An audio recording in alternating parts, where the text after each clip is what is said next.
J'ai l'impression qu'on visite à chaque fois qu'elle est avec nous en studio une nouvelle destination parce que de nos racines françaises, parfois anglaises, autochtones, il y a vraiment sur le territoire de l'île Jésus, chez nous maintenant, évidemment à Laval, des bijoux ancestraux sur le plan de nos demeures qui sont à découvrir. Elle est d'ailleurs courtière immobilière et elle vient à chaque fois nous faire découvrir une maison qui a beaucoup de cachets. Salut! Sophia Iannantuono, comment ça va? Ça va super bien. Toi? Ben oui, super. Et là, tu nous amènes quand même vers 1830, donc machine à voyager dans le temps, la maison Charbonneau cette fois-ci. Oui, exactement.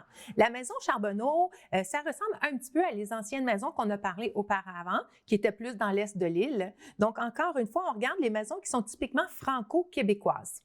Et d'ailleurs, on peut voir, je pense que ça se démarque encore par des pierres. Tu sais, on voit que le bois, la pierre des champs, par exemple, c'était souvent les matériaux qu'on avait recours, là. Exactement. Puis maintenant, on peut voir la différence entre les pierres de champ et les pierres qui étaient coupées, parce que juste par sa forme. Hein, et cette maison-là, qui est d'ailleurs presque 200 ans, on y arrive bientôt, elle est très bien conservée. Elle se trouve à être sur... C'est dans Duvernay, je crois, c'est ça? Oui, exactement. Elle est à Duvernay. Et elle est vraiment magnifique. Quand on passe en avant, on dirait qu'on se ressent justement, on retourne en arrière. Ouais. Puis d'ailleurs, je fais une parenthèse parce que ceux peut-être qui connaissent l'endroit de la maison Charbonneau, c'est qu'on voit qu'il y a un clash. Je vais me permettre parce que tout juste en face, il y a une maison moderne qui est faite avec, bon, peut-être du béton, en tout cas, bref, évidemment des matériaux qui sont contemporains. Oui. Puis est-ce qu'il y a un problème parfois d'harmonisation côté urbanisme? Est-ce que toi, en tant que courtière immobilière qui tripe maison, c'est un petit peu triste de voir ça? Ou... C'est sûr que moi, j'adore les deux styles. J'adore la belle maison moderne, contemporaine, quand que c'est bien fait et bien harmonisé. Puis de l'autre côté, le paradoxe, j'adore ces maisons ancestrales de 1007, 1008 et dans ces années-là. Ouais. Donc, c'est pas quelque chose qui me vexe, mais je vais dire que ça surprend un petit peu parce que tu t'en viens et tout d'un coup, tu dis « Ah! 2030! Ouais. Ah! 1830! Ouais, c'est ça. Ouais. Donc, oui, c'est un petit peu particulier. Mais peut-être ça l'ajoute du charme. Oui. En tout cas, moi, pour ma part, c'est parce que je suis un de ceux qui je pense qu'à une autre époque, j'ai une vieille âme ou je viens du passé ou quelconque, mais j'ai toujours une préférence pour les maisons, d'ailleurs, que tu nous présentes. Puis si on continue vers la maison Charbonneau, si on y revient, parce que qu'est-ce qui est là de particulier, cette maison-là? Ces caractéristiques peut-être qui peuvent d'ailleurs faire en sorte qu'elle est unique, finalement. Bien, je pense que chaque maison est unique par son histoire. Parce que si on regarde au niveau les matériaux qui sont utilisés, il y a une répétition qui se fait. Ces maisons-là, au début, étaient plus petites, mais toujours en forme rectangulaire. Et si on regarde ici, il y avait toujours 2 cheminées à chaque opposé de la maison parce que c'était le système de chauffage et aussi c'était la façon dont ils cuisinaient. Et typiquement, qu'est-ce qu'ils faisaient quand la famille s'agrandissait? Des fois, les enfants, ils partaient pas tous. Il y en a qui restaient avec les parents, puis il y avait des enfants. Traditionnellement, ils s'allongeaient plutôt sur le long. Donc, souvent, on va voir la maison en pierre avec un ajout qui était aujourd'hui... c'est ça, exact. Ni plus ni moins.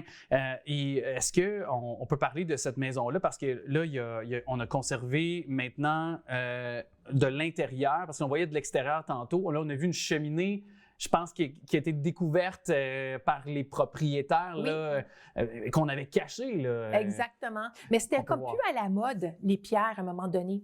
Donc, quand la propriétaire l'a acheté en 2009, elle s'est mise à cogner le plâtre, elle regarde, puis tout, elle commence à cogner.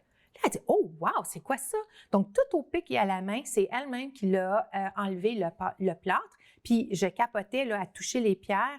Je me disais « Wow, mais quel beau cadeau de découvrir ces pierres-là. » Et c'est sûr que même au niveau de l'éboiserie, si on regarde en bas de l'image, ici, on voit les planches de bois.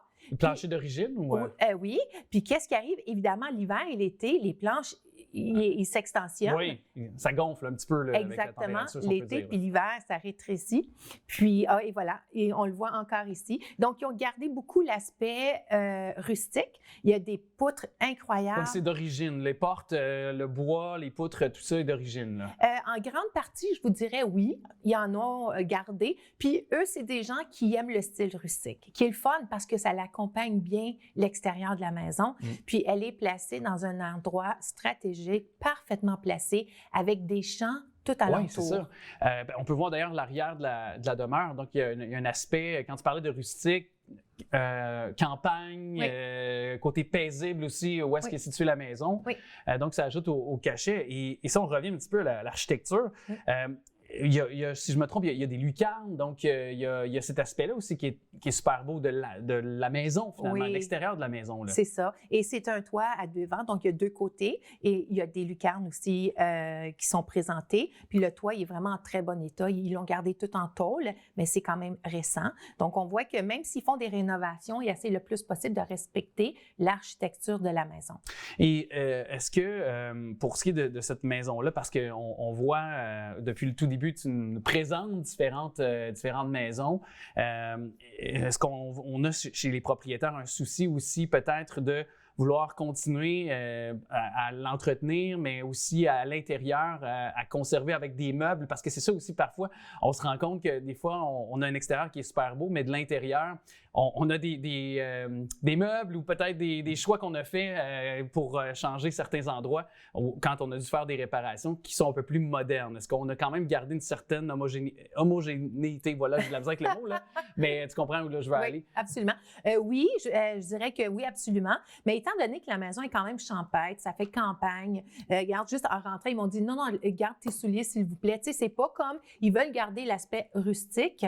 Et si on regarde le maçon, donc là, il me disait qu'il y avait des réparations à faire, mais le maçon, on le commande aujourd'hui, mais il vient dans 2 ans. OK. Parce qu'il est tellement occupés qui n'ont pas le temps toujours de faire les rénovations rapidement. Mais ces gens-là aiment le style rustique. Donc, la maison, je dirais, même les meubles, même le sentiment, l'énergie de la maison, c'est très authentique. Et puis, prenons encore la minute qui nous reste rapidement, mais quand même, parce que toutes les maisons que tu nous présentes, incluant celle de la maison Charbonneau, il y a un photographe qui a immortalisé le tout, je pense, dans un livre. Hein? Oui, absolument. Si on veut les retrouver, c'est Perry Mastrovito, hein, c'est bien ça? Oui. C'est ça, je pense? Oui, c'est ça, exactement. Il y a plusieurs livres. Perry. Puis je voulais juste parler de lui rapidement parce que s'il y en a qui sont vraiment passionnés par ces maisons-là, il y a de la lecture qui peut se faire vraiment spécifiquement à les maisons du Québec. Puis je trouve que c'est vraiment bien fait. Donc peut-être qu'on va avoir sa permission de peut-être la prochaine émission. De pouvoir présenter certaines de ses photos, de ses œuvres également. Exact. Puis s'il y a des gens qui ont chez eux soit une maison, qui veulent nous communiquer avec nous, Oui. ou peut-être même ont des photos, par exemple, de l'époque, ont des archives qui peuvent bien représenter leur demeure ou leur quartier aussi, qui a certainement une histoire, un cachet unique, historique, qui peuvent communiquer avec nous. Ça nous ferait vraiment grandement plaisir aussi. Ben oui, mais tout sujet de maison, tout sujet immobilier, tout sujet même de rénovation. Aussi. Hein? Donc, ça nous ferait plaisir. Exactement. Merci beaucoup à toi, Sophia. Merci, ça me fait plaisir. Merci.